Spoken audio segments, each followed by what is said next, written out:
আলহামদুলিল্লাহ জামিন হয়েছে, ঠিক আছে, কিন্তু আর একটু আমরা ক্লিয়ার চেয়েছিলাম, টোটালি জিরো করে দিতে চাইছিলাম, নিঃশর্ত মুক্তি। কিন্তু তারপরও আমাদেরকে অ্যাপিলের সুযোগ দিয়েছে মহামান্য আদালত।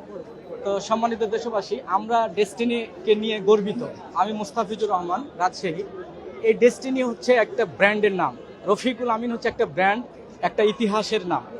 উনি হচ্ছেন সন্ত্রাসমুক্ত, দুর্নীতিমুক্ত, ক্ষুধামুক্ত, স্বনির্ভর সোনার বাংলাদেশ গড়ার তিনি রূপকার। তিনি এই ঘোষণাটা দিতে পেরেছিলেন। 2012 সালকে তিনি বেকার মুক্ত ঘোষণা করেছিলেন। আসলে ডেস্টিনির সিকোয়েন্স হচ্ছে যে আজকে আমি যদি এই কোর্টের দায়রা জজ আদালতের 6 তলায় যদি আমি একটা টেবিলে বা বারান্দায় এই মোবাইল ফোনটা রেখে যাই, তাহলে আমি 3 দিন বা 5 দিন পরে আমাকে কোর্ট থেকে ফোন দিবে যে স্যার আপনার ফোনটা আপনি রেখে গেছেন, ফোনটা প্লিজ নিয়ে যাবেন। এই সময়ের অপেক্ষায় আমরা করছিলাম ডেস্টিনিতে কাজ করে। আমরা সুখী ছিলাম, হ্যাপি ছিলাম। আমরা কোনো অবস্থাতেই ক্ষতিগ্রস্ত ছিলাম না। আমরা 1 দিন 2 দিন করতে করতে ঠিক 12টি বছর অতিক্রম করেছি। তারপরে আমরা ধৈর্যের পরিচয় দিয়েছি। এই ধৈর্যের পরিচয় দেওয়াটা শিক্ষা হচ্ছে মোহাম্মদ রফিকুল আমিন। তিনি আমাদেরকে বলেছিলেন যে কোনো অবস্থাতেই মাথা গরম করা যাবে না এবং ঠান্ডা মাথায় আমরা আইনের প্রতি শ্রদ্ধাশীল থেকে আমরা বিজয়ী হব। সেই কথাটি রফিকুল আমিন স্যার বলেছিল। ফলে আমরা সারা বাংলাদেশে প্রায় 1.5 কোটি মানুষের যে কর্মসংস্থান এবং 1.5 কোটি প্রায় ডিস্ট্রিবিউটর, তারা কিন্তু মাঠে সেইভাবে কোনো হইচই করে নাই, কোনো আন্দোলন সংগ্রাম করে নাই। রফিকুল আমিনের নির্দেশনা মেনেই আমরা আজকে বিজয় অর্জন করেছি। আপনার কাছ থেকে একটু জানতে চাই, আপনি একজন বিনিয়োগকারী হিসাবে যে আপনাদের টাকা আত্মসাৎ করেছে ডেস্টিনি লিমিটেড কোম্পানি, সেই অভিযোগে যেই মামলাটি করা হয়েছে দুদকের পক্ষ থেকে, আপনি একজন বিনিয়োগকারী হিসাবে যে আপনারা কিভাবে দেখছেন যে আপনাদের জীবন থেকে যে 12টি বছর কেড়ে নিয়েছিল?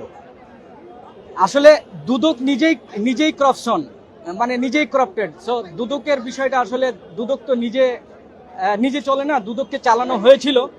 36শে জুলাই 2025 সালের পরাজিত অপশক্তি গুন্ডা পান্ডারা এই দুদক সহ যত কর্পোরেশন আছে, বাংলাদেশে যত কোম্পানি আছে, সবকেই নিয়ন্ত্রণ করেছিল এই অপশক্তি। তো তারা আমাদের ক্ষতি করেছে।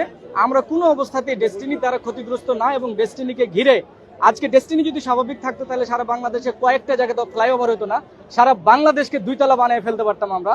এবং পদ্মা সেতু শুধু রড সিমেন্ট দিয়ে আমরা করতাম না, আমরা চাইলে স্বর্ণ দিয়ে পদ্মা সেতু বানাতে সক্ষম ছিলাম।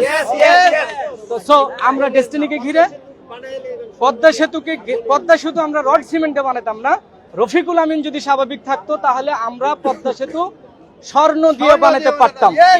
এবং আজকে যদি রফিকুল আমিনের এই 1.5 কোটি মানুষের কর্মসংস্থানের প্রতিষ্ঠান যদি স্বাভাবিক থাকতো, তাহলে আমি এই গভর্নমেন্টকে স্টিল নাও 2 কোটি টাকা গভর্নমেন্টকে ট্যাক্স প্রদান করা হতো। আজকে আমার অ্যাটলিস্ট 2 কোটি টাকা গভর্নমেন্ট ট্যাক্স আমার কাছ থেকে পেত। তাহলে পরে ডেস্টিনির কাছ থেকে কয় হাজার কোটি টাকা, কয় লাখ কোটি টাকা পাইতো, এখন কল্পনা করেন।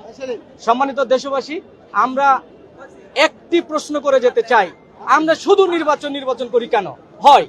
আমরা এতদিন বাকরুদ্ধ ছিলাম, বাক স্বাধীনতা ছিল না, আমাদের অধিকার ছিল না। আজকে আমরা অধিকার ফিরে পেয়েছি, বাক স্বাধীনতা পেয়েছি, আমরা সবাই সব জায়গাতে সব কথা বলতে পারি, আমাদের অধিকার নিয়ে কথা বলতে পারি।